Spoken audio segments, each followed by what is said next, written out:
आज के दौर में हर एक बंदा क्वालिटी एजुकेशन हासिल करने के लिए अब्रॉड जाना चाहता है, बट जो आपके और इस ड्रीम के बीच में जो रिस्ट्रिक्शंस हैं वो मोस्ट इम्पॉर्टेंटली जो आपका बजट है, क्योंकि बहुत सारे लोग हैं जिनका बजट बहुत कम होता है, यानी कि 5 से 10 लाख और 15 लाख होता है। इसी तरह जो आइल्स की रिक्वायरमेंट है वो बहुत सारे लोगों की जो है वो रिस्ट्रिक्शंस बन जाती है अब्रॉड स्टडी की। इसी तरह कुछ लोग ऐसे होते हैं जो कहते हैं कि हम अपनी फैमिली को बैक होम छोड़ कर एजुकेशन हासिल करना नहीं जा सकते और हमें जो है वो लाजमी डिपेंडेंट्स अपने साथ रखने हैं। और इसी तरह कुछ लोगों को जो वीज़ा प्रोसेस होता है उससे बड़ी एक उलझन होती है कि यार वीज़ा प्रोसेस बहुत लेंदी नहीं होना चाहिए, बहुत कॉम्प्लिकेटेड नहीं होना चाहिए। और इसी तरह कुछ लोग ऐसे होते हैं जिनको रिफ्यूज़ल का बहुत डर होता है, वो कहते हैं कि हमारा वीज़ा रिफ्यूज़ ना हो। तो अगर इस तरह का कोई भी मसला आपके साथ जुड़ा हुआ है और जो आपको रिस्ट्रिक्ट करता है बाहर स्टडी करने से, तो ये वीडियो ख़ास तौर पे आपके लिए, क्योंकि इसमें मैं आपको बड़ा डिटेल में बताने वाला हूँ कि आप किन कंट्रीज़ को चूज़ कर सकते हो अपनी प्रॉब्लम्स के हिसाब से। यानी कि आपको पता होना चाहिए कि बेसिकली आपकी रिस्ट्रिक्शन है क्या और आपके लिए बेस्ट कंट्री जो है वो कौन सी होगी। तो इस वीडियो को एंड तक देखें और मेरे चैनल को सब्सक्राइब करना ना भूलें, ताकि इसी तरह की बहुत सारी इन्फॉर्मेटिव वीडियोज़ आप फ्यूचर में भी देख सकें। अस्सलाम वालेकुम, याज़िल में खुशामदीद। उम्मीद करता हूँ आप सब खैरियत से होंगे। जब बात आती है अब्रॉड जाकर स्टडी करने की, तो हर किसी का जवाब ये होता है कि हाँ, हम भी जाना चाहते हैं और हम भी बाहर जाके पढ़ना चाहते हैं और अपने फ्यूचर को ब्राइट करना चाहते हैं, ताकि हमारे लिए अपॉर्चुनिटीज़ ओपन हो। सिर्फ इन्हीं मुल्क में नहीं, इवन आपकी अपनी कंट्रीज़ में भी अगर आपके पास फ़ॉरेन डिग्री होती है तो आपके लिए जो है वो काफ़ी सारी अपॉर्चुनिटीज़ जो होती हैं वो ओपन हो जाती हैं। इवन आपकी जो करंट जॉब होती है उसमें आपकी अच्छी खासी ग्रोथ हो जाती है। तो ये एक बहुत बेहतर चीज़ है और हर बंदा यही चाहता है कि हम जो है वो अब्रॉड से तालीम हासिल करें। बट बहुत सारे लोगों की डिफरेंट प्रॉब्लम्स होते हैं जिसकी वजह से वो रिस्ट्रिक्ट होते हैं। सबसे पहले मैं बात करूँगा बजट की। तो आज के दौर में अगर मैं यूके और यूएसए जैसी कंट्रीज़ के बारे में बात करूँ तो उसमें आपका बजट जो है वो कम से कम 35 to 40 लाख आपके पास होने चाहिए। और इसी तरह अगर मैं बात करूँ कनाडा की और न्यूजीलैंड की, तो आपका बजट जो है वो कम से कम 20 to 25 लाख होना चाहिए।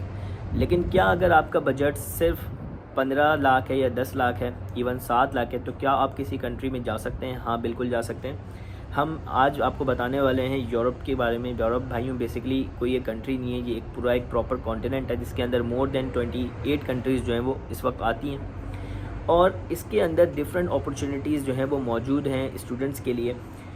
जैसे मैंने आपसे बात किया कि कौन सी ऐसी कंट्रीज़ होंगी यूरोप के अंदर जिसको आप टारगेट कर सकते हो अपने बजट के बेस पे।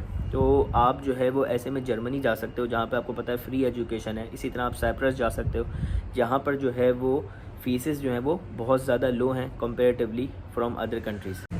इसी तरह भाइयों हम दूसरी इंपॉर्टेंट बात करेंगे वो ये कि डिपेंडेंट की। बहुत सारे ऐसे लोग हैं जो कि कहते हैं कि हम जो है वो ऑलरेडी मैरिड हैं, हमारी बीवी है, बच्चे हैं, हम उनको छोड़कर एजुकेशन हासिल करने के लिए नहीं बाहर जा सकते।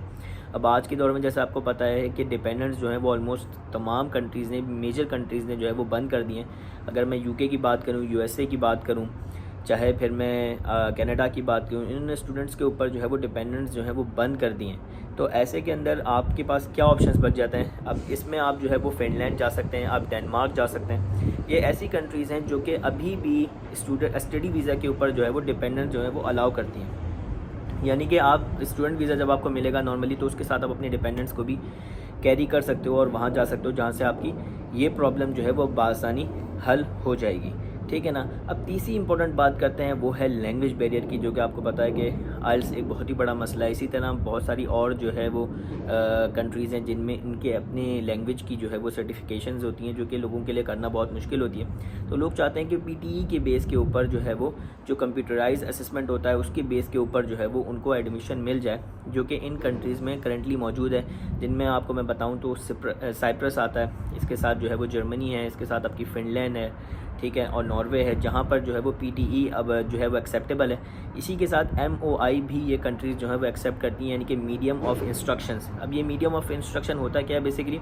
उसमें होता ये है कि जो आपकी लास्ट एजुकेशन होती है, अगर वो आपको इंग्लिश में पढ़ाई गई है तो वो जो यूनिवर्सिटी होती है वो आपको एक सर्टिफिकेट इशू करती है जिसमें वो आपको बताती है कि ये जो सारे सब्जेक्ट्स हैं ये हमने इस बच्चे को इंग्लिश में पढ़ाए हैं, तो इसकी इंग्लिश लैंग्वेज बैरियर जो है वो इतना ज़्यादा नहीं है।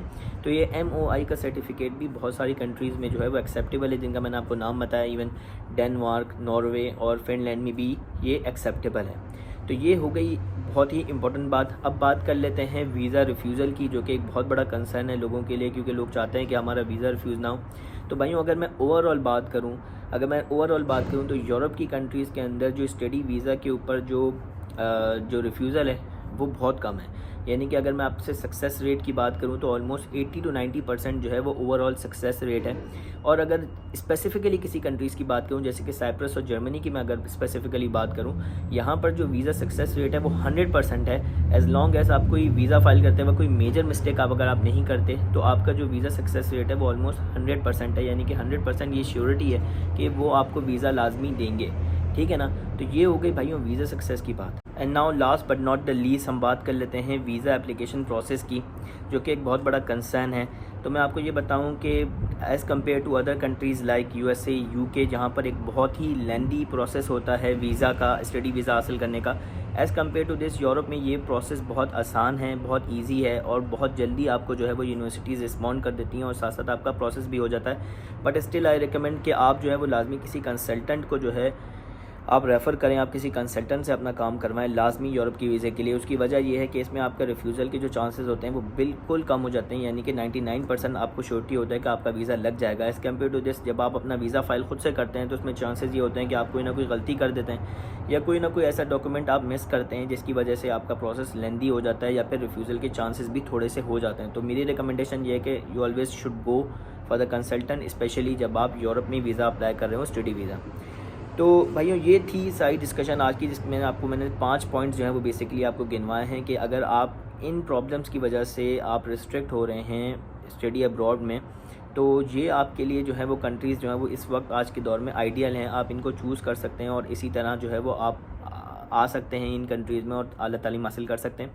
आज के दौर में जबकि UK, USA, कनाडा, ऑस्ट्रेलिया, इन तमाम कंट्रीज़ में जो है वो जाना जो है वो स्टूडेंट्स के लिए मुश्किल होता चला जा रहा है, most specifically because of high budget और इनकी जो रिस्ट्रिक्शंस हैं, जो रिक्वायरमेंट्स हैं वो दिन ब दिन बढ़ती जा रही हैं। क्योंकि अल्टीमेटली ये कंट्रीज़ जो है वो इमिग्रेशन जो है वो अपना कम करना चाह रही हैं, जिसकी वजह से इन्होंने रिस्ट्रिक्शंस को बढ़ा दिया है। तो यूरोप में आज भी वही कंट्रीज़ जिनका नाम मैंने आपको आज हाईलाइट किए हैं वो कंट्रीज़ हैं बेसिकली जो कि आज भी चाहती हैं कि इनके पास जो है वो इमिग्रेशन में इनके इजाफा हो, तभी इसकी वजह से ये स्टूडेंट वीज़ा जो है वो बहुत ज़्यादा बांट रही हैं लोगों को, ठीक है ना।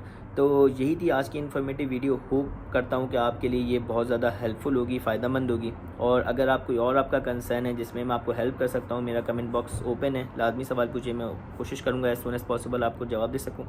यहीं से चीज़ें आज दिल्ली को इजाज़त, मिलते हैं किसी और वीडियो में। अपना बहुत ख्याल रखिएगा। खुदा हाफ़िज़।